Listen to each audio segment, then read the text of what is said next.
The Revolution Settlement of the Church of Scotland by the Reverend John Graham, Wisheltown, being number 4 of a course of lectures on the Second Reformation, Glasgow, 1841. Lecture 4.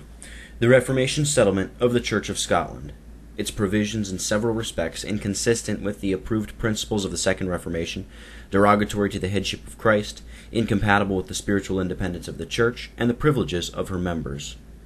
To many persons it may seem a somewhat ungenerous task to enter in present circumstances upon a rigid examination of the Revolution Settlement of the Church of Scotland. The struggles in which the General Assembly is engaged against Erastian encroachments of the civil power, and which may be regarded, we trust, as the earnest of a thorough vindication of the prerogatives of Christ as the head of the Church and of the privileges of his ransomed people, as well as the prelude of a glorious triumph for the cause of truth and righteousness in these lands. These struggles are certainly fitted to enlist in her favor the sympathies and the prayers of all right-hearted men. To those who have all along professed adherence to the distinguishing principles of the Second Reformation, who have felt themselves bound to make costly sacrifices in their behalf, and to whom, as a body, the last century and a half has been a period of anxious, arduous, and almost unaided effort for the maintenance of the crown rights and prerogatives of Messiah the Prince. It is in no small degree gladdening and encouraging that the principles of ancient confessors and martyrs are now beginning to be more highly prized, and that a spirit of resistance to the Erastian encroachments of the secular power has at length made its appearance. We regard it as one of the most promising signs of the present times that we have it in our power to acknowledge the decided improvement in orthodoxy, spirituality, and faithfulness which is going on within the pale of the Scottish establishment. Still, it must not be forgotten that the changes which have as yet taken place are more of a personal and practical than of a constitutional kind, and that the advocates of non-intrusion and church independence continue to cling with persevering tenaciousness to the Revolution Settlement of 1688,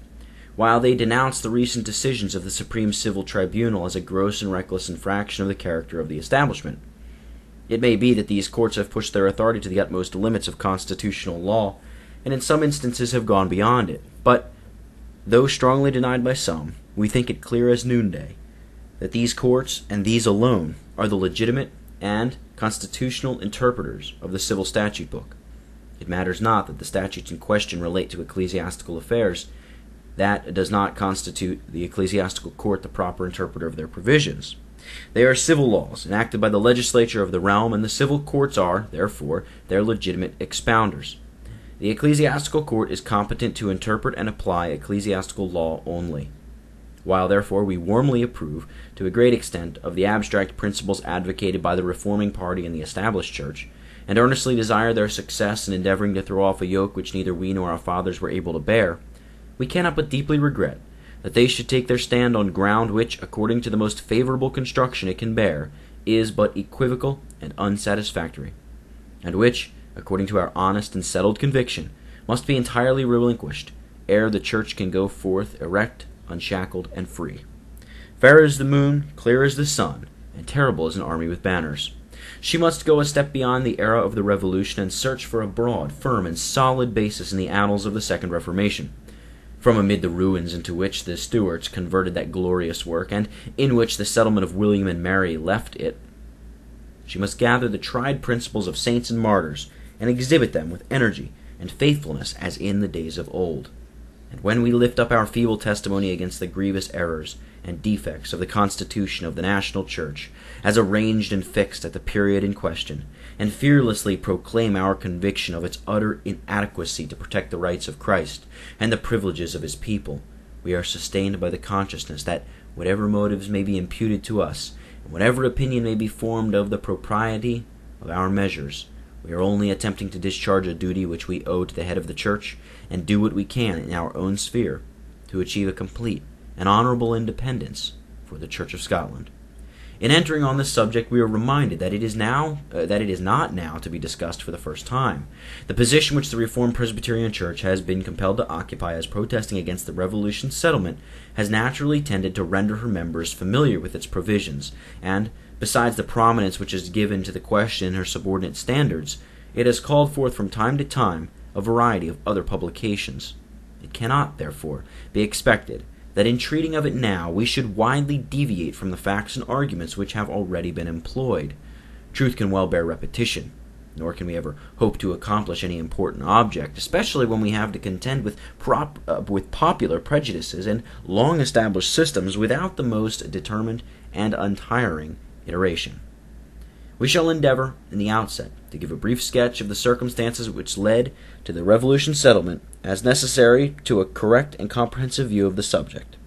The Reformation of 1638 was one of the noblest triumphs ever achieved by truth and right principle over tyranny, corruption, and error.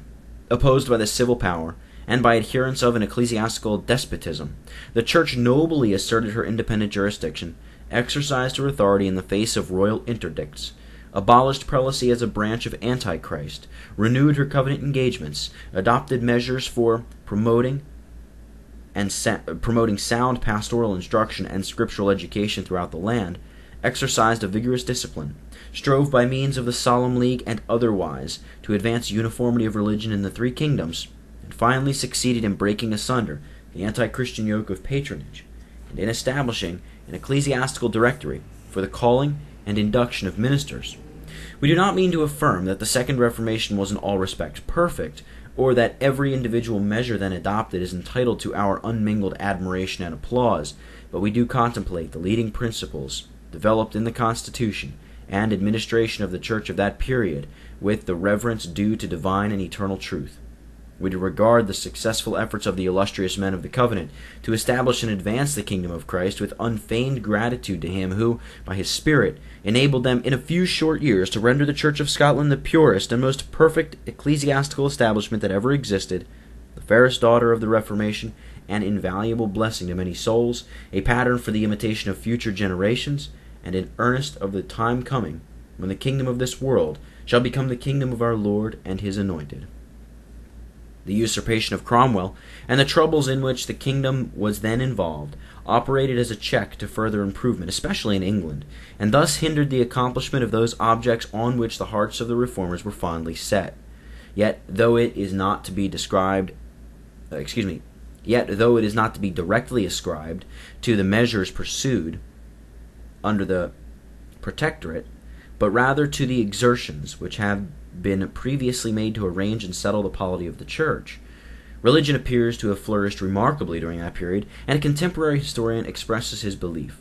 that there were more souls converted to Christ in that short period of time than in any other season since the Reformation, though of treble its duration. Nor was there any greater plenty and purity of the means of grace than was in that time. Such was the countenance bestowed by the head of the Church on the exertions of the Covenanters to uphold and extend his kingdom. Such were the happy effects of the Second Reformation. But the impediments which, under the Cromwellian sway, had been thrown in the way of the work of the Reformation were but the ominous shadows which coming events had cast before them. A period of ruin and disaster ensued, from the effects of which the Church has never fully recovered, and the remembrance of which calls up everything that is base, cruel, and treacherous on the part of the oppressors, and all that is magnanimous, devoted, and enduring on the side of the oppressed.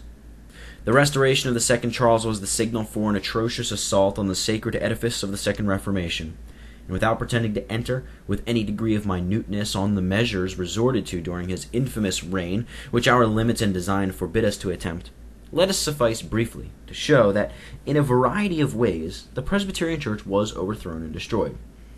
First, the Church was overthrown as an establishment. All acts which had been passed in favor of Presbyterian government were rescinded, and prelacy, which is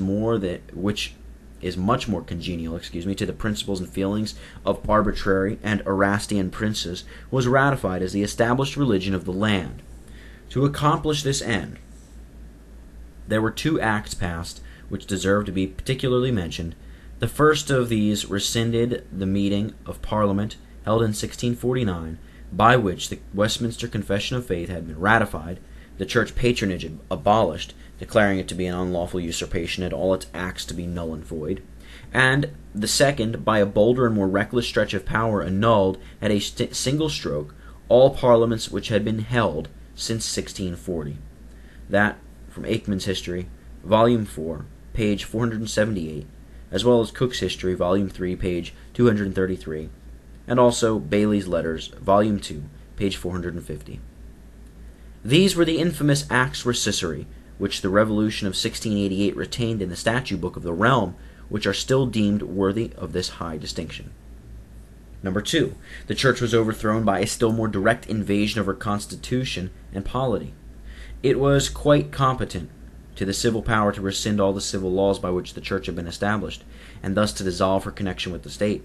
But Charles, having assumed supremacy over all persons and in all causes, ecclesiastical as well as civil, did, by virtue of this blasphemous prerogative, enter within the hallowed precincts of the house of the Lord, and, with a hardihood and a daring in which he has not surpassed by ancient